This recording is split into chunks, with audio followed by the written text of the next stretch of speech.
Now, Colin, the man who comes to us he is a big brain operator. Is that fair to say? He hails from a part of the world where I think there are more high level, top tier Ivy League colleges per square mile than anywhere else on planet Earth. And he has done something unique in merging apparel and tech and making it performance workwear for everybody who's scaling Fortune 500 companies to the moon. I'm talking about the one and only Aman Advani. Get in here, Aman. Get in here. Oh. Aman, welcome to the show, sir. We are glad to have you. Hey, folks. Thanks so much for having me. Big fan of the show. Well, we are glad, man.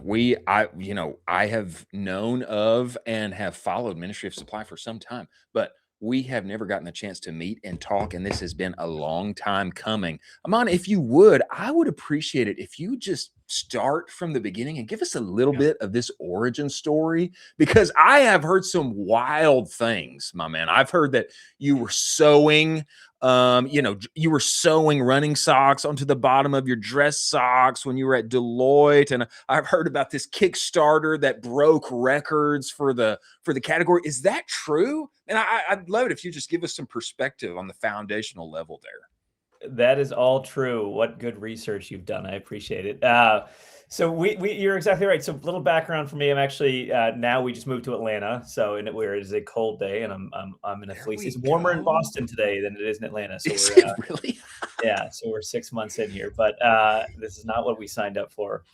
But you're spot on. We started. So my partner Gihan and I both had the same exact initial vision, which was, how do we take all the stuff we love from our athletic youth, pursuits, and take them to all the stuff we hated. And my first job was at Deloitte and getting on a plane every Monday morning, off a plane every Thursday night. And it's brutal, that hotel iron Tuesday morning routine where you're like unwrapping it from the closet. Horrible.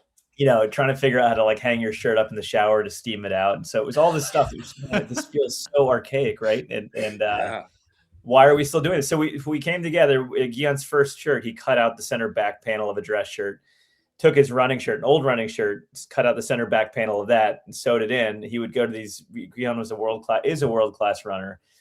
And he would wear these stretchy dress shirts under his blazer so he could move a little bit. He had a baggy blazer. Yeah. And it was that small little bit. And for me, I was doing the same thing with socks, as you noted, cutting out the soles of my socks and sewing in Nike insoles. And that was it, right? It was just like this immediate kind of Franken clothing that we created. Why can't we have the best of both? And that's a decade later, that's exactly and only what we do. Wow. I mean, Franken-Clothing is a great. Franken-Clothing is great. You need to TM that. Yeah.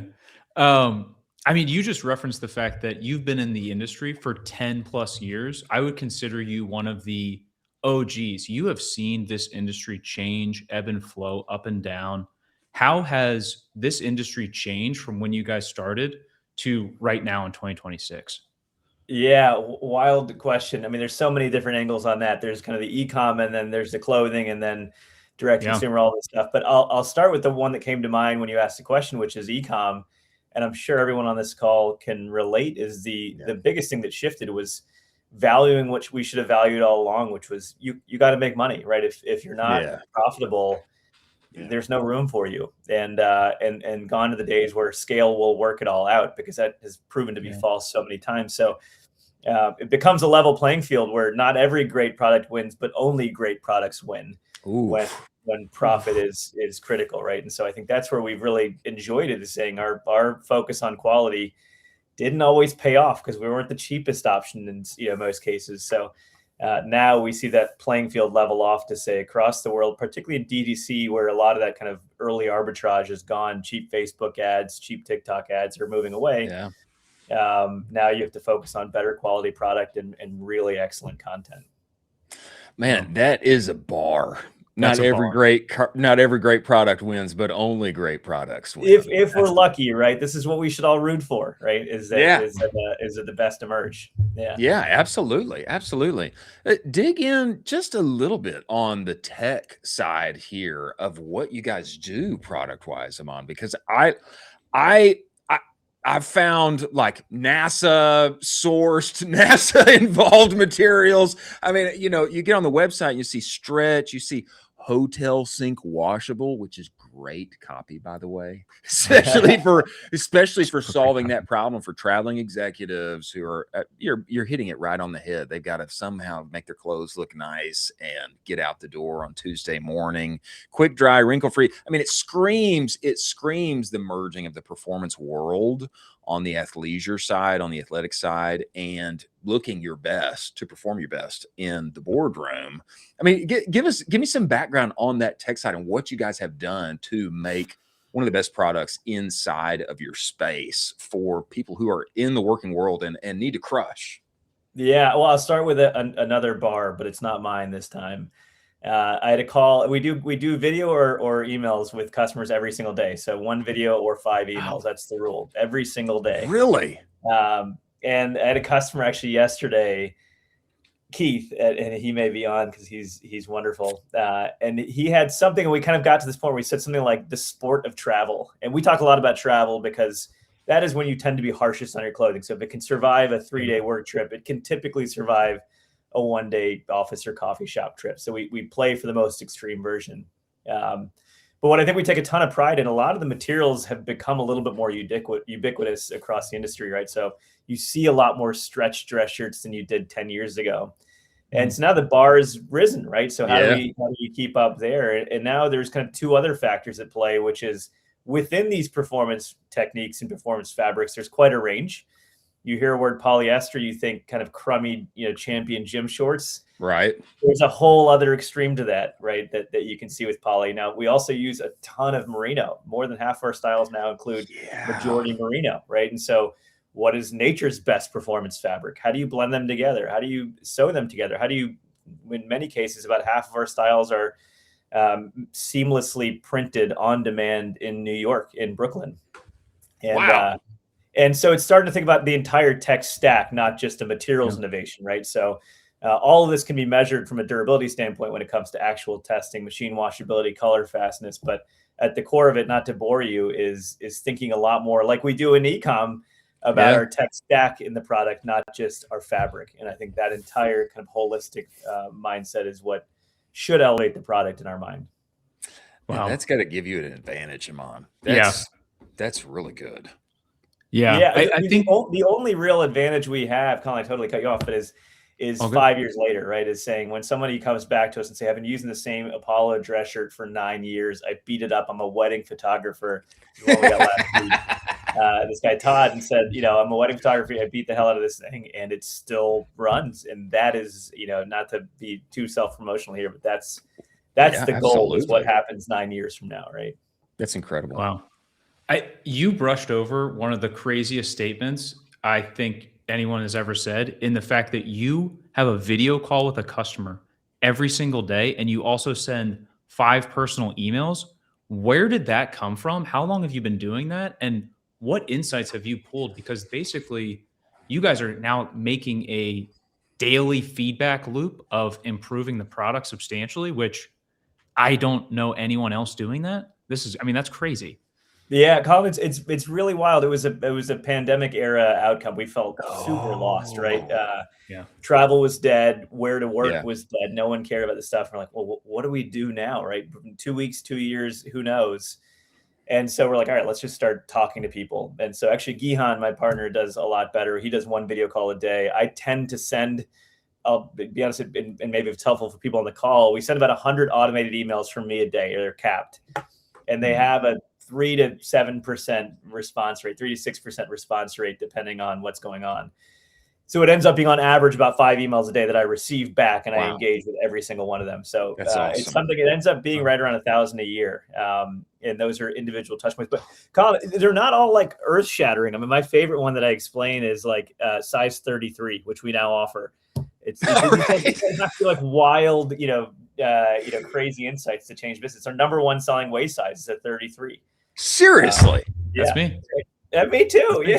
Yeah, I need a 33. Yeah, I should have known I'm a 33, but it's one of these things where I think until you ask the question, it's like I was just sacrificing wearing a 32. And it turns out that I was not alone. There was a lot of people out there doing the same thing. So there's been a number of awesome big revelations. Small things break on the site. Customers are always the first ones to catch it. New product ideas, new color suggestions. Almost all of this comes from customers. But my favorite ones are I hate to call them dumb ones because they're not that, but the easy ones, right? So it was right in front of us the whole time. Why didn't we do that to begin with? But sometimes you got to hear it from the buyer's wallet, right? Yeah, absolutely. Wow. The video, sending videos to customers, the emails are, it reminds me of what Matthew at Pella. No. Matthew at Pella? Maybe I'm blanking on his last name, but they were doing the same thing. They were doing that same thing. And it seems like something that you cannot scale, so it's like, we can't do that. But, starting it in that nascent place of, hey, we're in COVID and we can't, people aren't traveling. Like, we've got to get feedback. We've got to reach out and have a higher touch point with a touch of personalization to it. That makes so much sense. It is actually, it doesn't have to be scalable, right? It's 10 minutes a day.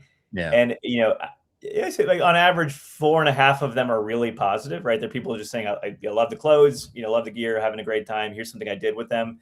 I'll reply and say, hey, can we use that testimonial in an ad? And I'll drop it into our ads channel. It's like 10 beautiful minutes a day where people tell you how much they like your stuff. Now, again, there is still the 1 in 10 that someone saying like, you really effed up. Like, my order was a week late and it didn't fit right. And you get a lot from those too. But for the most part, it's just a lot of fun and really enjoyable. Talk to me about the zeitgeist of workwear, Aman, because as we all went remote for a period of time, man, it just seemed like, hey, the suits are going away. The pantsuits are going away. PJs. Like it's everybody's in PJs all the time. There is a significant return to office now. And I do think people want to, maybe it's zigging and zagging and responding to what has been in the past, but I do think people want to dress their best more now. Have you seen that? How does that feed into what's happening with Ministry of Supply or not? Yeah, I love this question. We've been talking about kind of the evolution of the wear to work wardrobe for years. Well before the pandemic, there was already this incredible casualization. But quick anecdote, we just wrapped up our summer photo shoot. And of the 12 hero shots, we were panicking. The team was worried about getting a belt, which we don't make belts. So we're like, I don't need a belt. Like, someone's running the Zara, someone's running the Banana. Like, where do we get a belt before the shoot? And it turns out we didn't think twice about it, but it turns out only one shot had a tucked in shirt of the 12 on the men's side. And it's just like styling from our team, right? They're pretty good at their jobs. They know what they're doing, and it just goes to show we think it's a lot more prescriptive, a lot more descriptive, a lot less prescriptive. So less of the tuck in your Brooks Brothers shirt to dark slacks, and more of the look sharp and clean. I'd much rather you wear a suit with a t-shirt under it than a super baggy, wrinkled, sweat stained dress shirt that doesn't fit, right? And this idea of like sharp, clean, hygienic, these things become a lot more potent and powerful than I don't care. Do you, but just do it in a way that's really sharp. And that kind of description is so much nicer. I mean, when I got to Deloitte on day one, I was 22 years old. We'll get a book. It had like 10 pictures in it. It looked like one of these 10, right? I'd love to see what that book looks like. If there are any young folks here that are just starting their career, send me the book. I want to see what it looks like now. Absolutely. It'd be interesting to see what it looks like in 2026. Yeah. Wow. It's crazy that you have seen the evolution so much of D2C. You've seen the evolution of workwear. You've probably seen kind of the evolution of how you're working with creators as well. And how are you approaching that kind of in 2026 where, you have TikTok Shop, now you have Whatnot, you have these crazy kind of channels now that didn't really exist when you were first getting started. So how are you approaching them? Yeah. I think a lot of this in terms of like AI versus real is like, there's a wider existential question here of what we do.